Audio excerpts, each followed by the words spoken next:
Hello, my podcast people, and thank you for joining me for yet another episode. Actually, for the 700th episode of my favorite online business podcast. If you are listening, tuning in, and watching on the day that it drops, it is Monday, January 19th.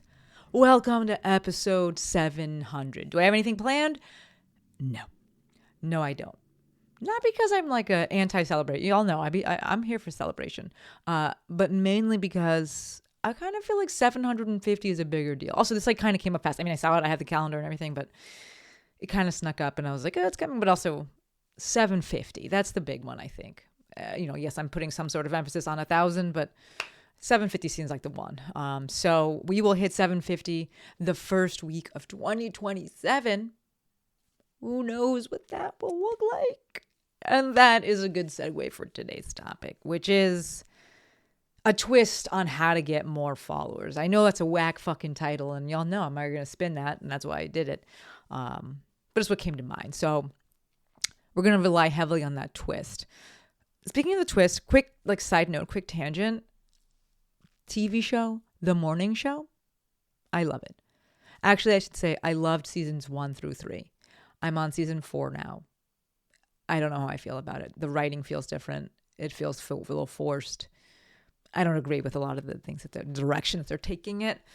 The characters feel weird. I hate when they do that. Like maybe because when you binge watch a show, you like, it's so close together. They're like, oh, you're acting weird now. Whereas if it's like done over, a long span of time, unless you're like really into the show, like for L Word, when they made Alice go crazy, I was like, but why? Why would you do that? It's like, that's fucking whack. But for this, I mean, Lex and I started watching it and we've just like binged it over the past, I don't know, however long, very short period of time. And you're just like, whoa, season 4, this is jarring. But I'm really enjoying it otherwise. A lot of social commentary, a lot of like relevant, because it takes place in like today time. And it was like, they go through COVID and like right now, I think it's like 2024. So if you haven't checked it out, check it out. I think it's on Apple TV. They have better shows. Reese Witherspoon, Jennifer Aniston. It's great.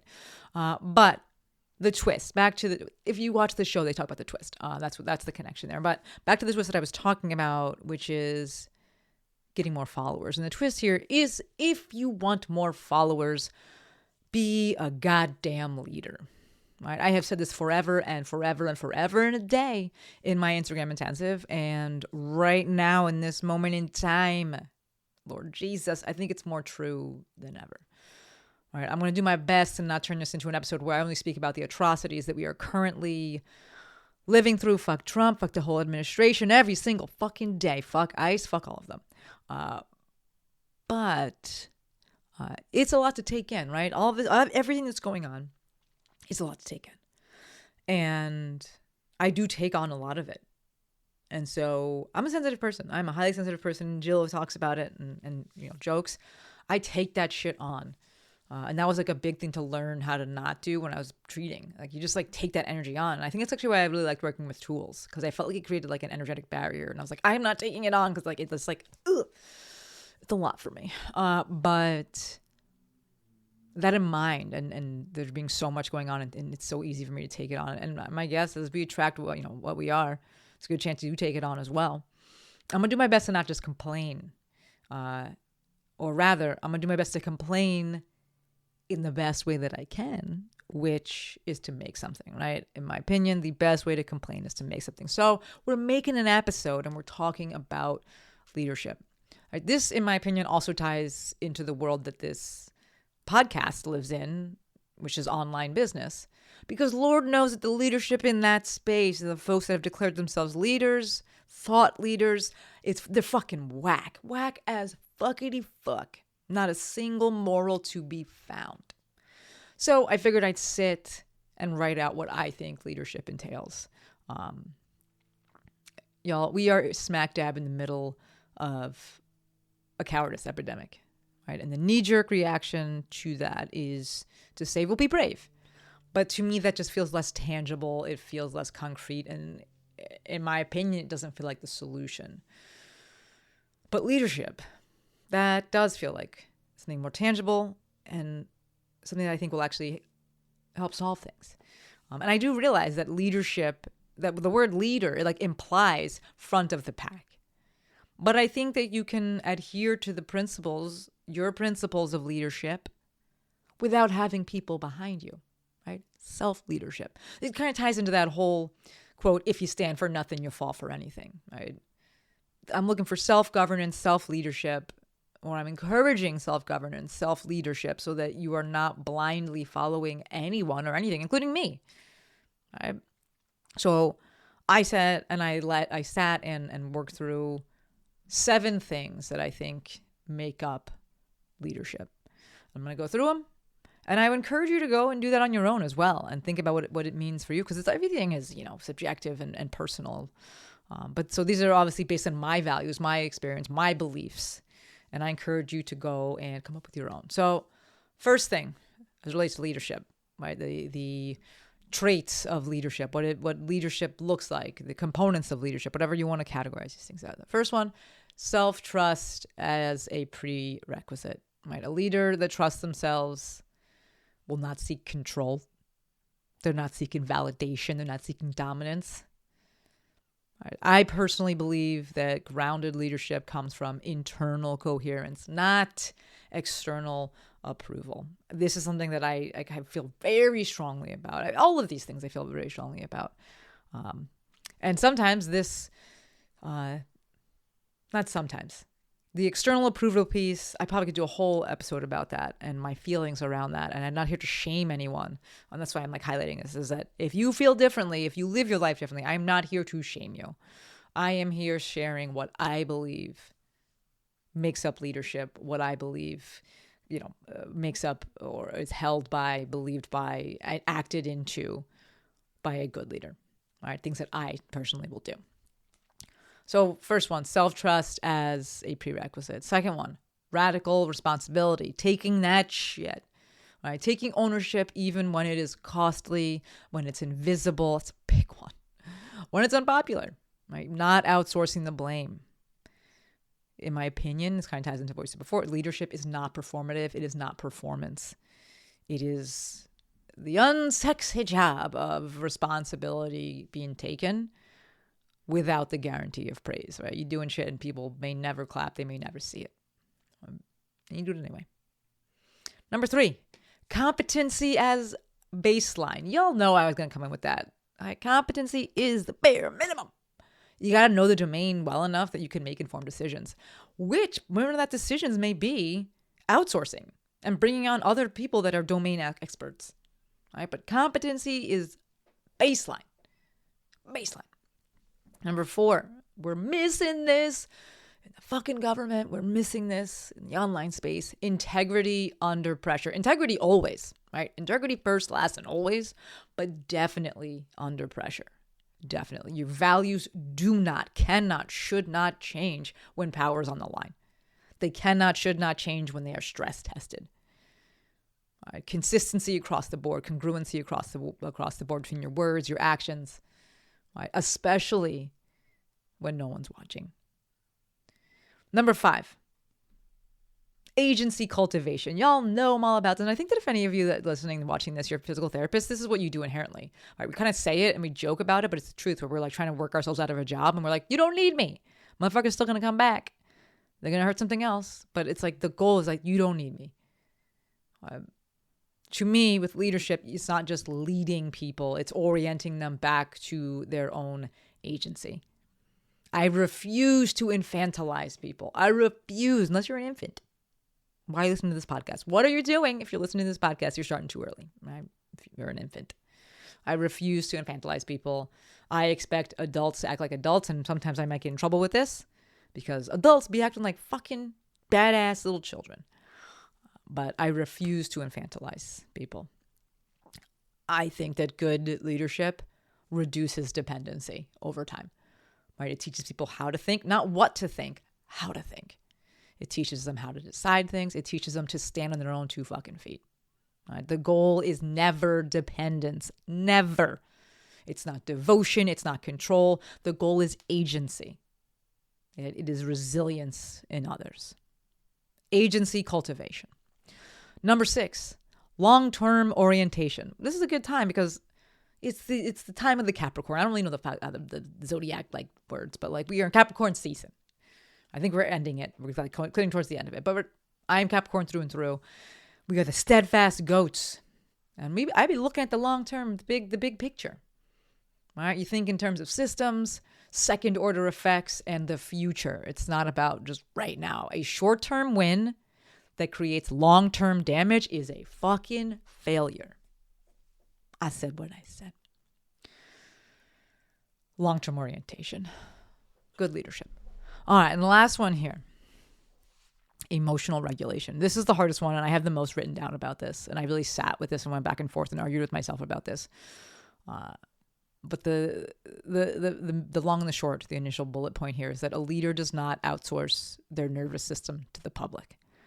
Right? They are able to hold stress, dissent, and uncertainty without becoming reactive. This is, I think, the hardest fucking one because you care. Right? That's why you're trying to create agency in these people. You fucking care. That's why you're trying to do things that avoid that are not just short-term gains, long-term, because you care. And when you care, you have emotions and you have these feelings, and sometimes you just want to fucking scream. And you can't. Not to the public. Right? I made a point to say this. A leader does not outsource their nervous system to the public. You better have people. You got to find your people so that you can let that out. But you can't let it out to the public.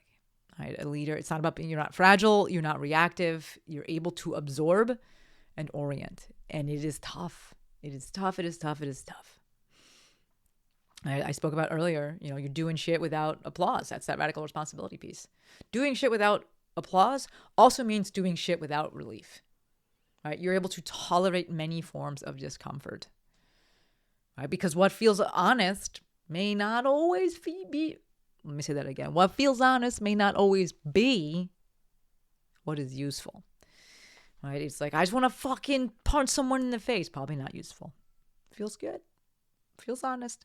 Probably not, the most useful. I will fully, however, stand by the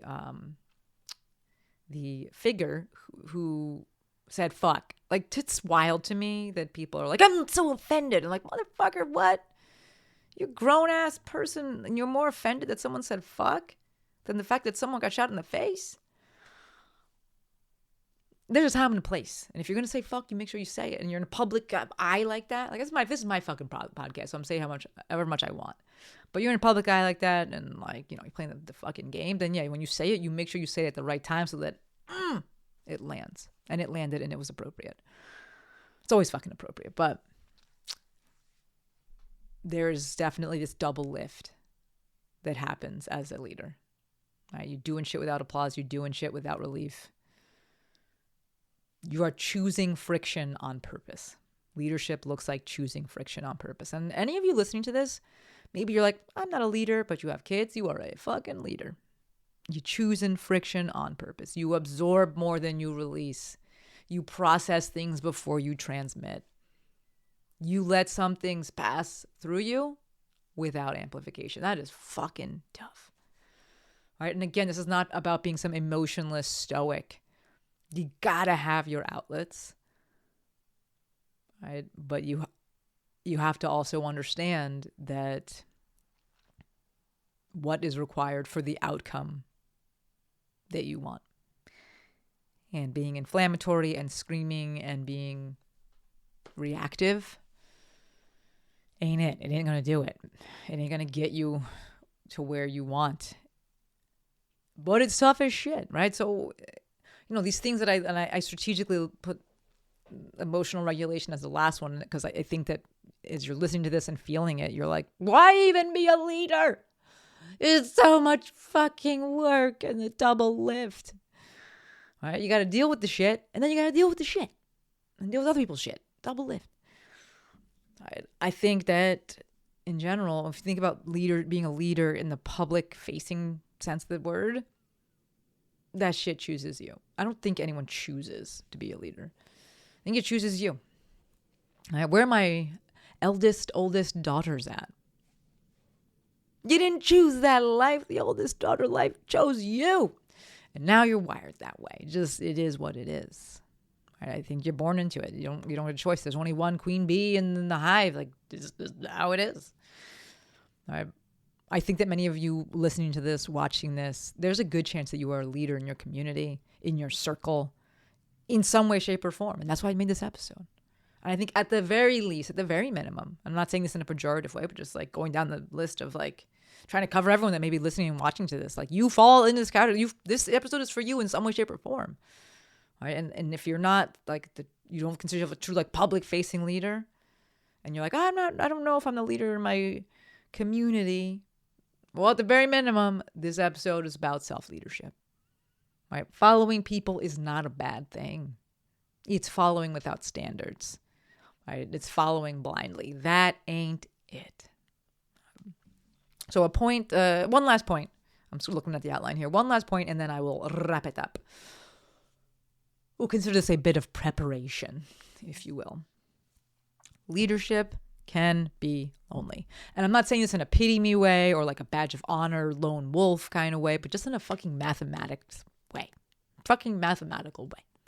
There are objectively fewer people willing to tolerate any kind of discomfort, right? Not just any kind of discomfort in general. Even if that discomfort's internally, right? People don't like it. And the discomfort that comes with asking yourself this, going through that list that I just wrote and writing out your own list and being like, am I doing this? It can create discomfort. People don't want it. And then it can create consequences or external discomfort if you actually live into it. Right? Very few people willing to do that. Very few people willing to risk standing up for what they believe in. There's people out there, though. There are people out there. Do I feel lonely? Absolutely. At times, absolutely.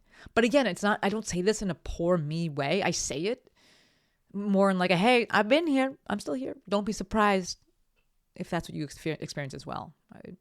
Because when you speak up, when you lean into your values, right, when you speak power to truth, you may lose some folks. Lord knows I have lost so many followers since fucking Trump got elected. And I'm just like, what the fuck were you doing here in the first place? That is on me. I blame the country carpool karaoke. I'm not going to lie. Like, what the fuck were these people doing here in the first place? We're not the same. The goal is that is on me, right? That's that radical responsibility piece. That shit's on me. But the goal is not to lose people intentionally, right? Or to be inflammatory. I'm not saying to go do that, right? But I do want to be real for a second. I did talk about emotional regulation, but I still feel like you can still be real. It's not like, be like this like emotionless, flat person. All right, so I'm going to be real with you for a second. If you're sitting here or you're sitting online or sitting and thinking about what you're, saying things or not saying things, honest question for you. Who the fuck are you worried about offending? Probably the literal worst fucking people ever. Like, I get it though. You're a social species and like, I get it. But also like, I'm going to throw it out there. Who are you worried about offending? That's different than who you worried about dealing with. Because if it is like, purely social media, like say the things and then just like mute the people or block the people that are the whack. But like, just like take a moment, like who are you worried about offending? Okay. So the goal with this episode was to provide what I consider to be some simple action items in a time where things can feel so out of our control. Like we can make you feel so powerless.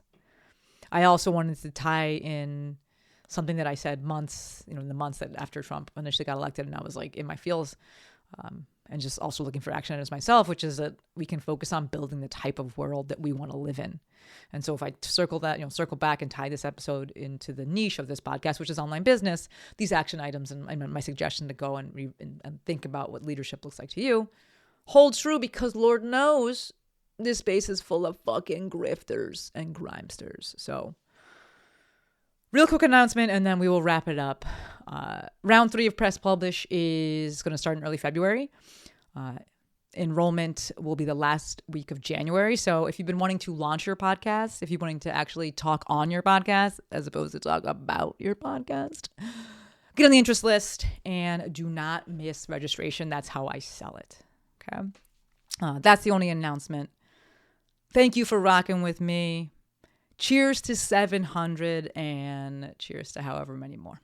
As always, endlessly appreciative for every single one of you.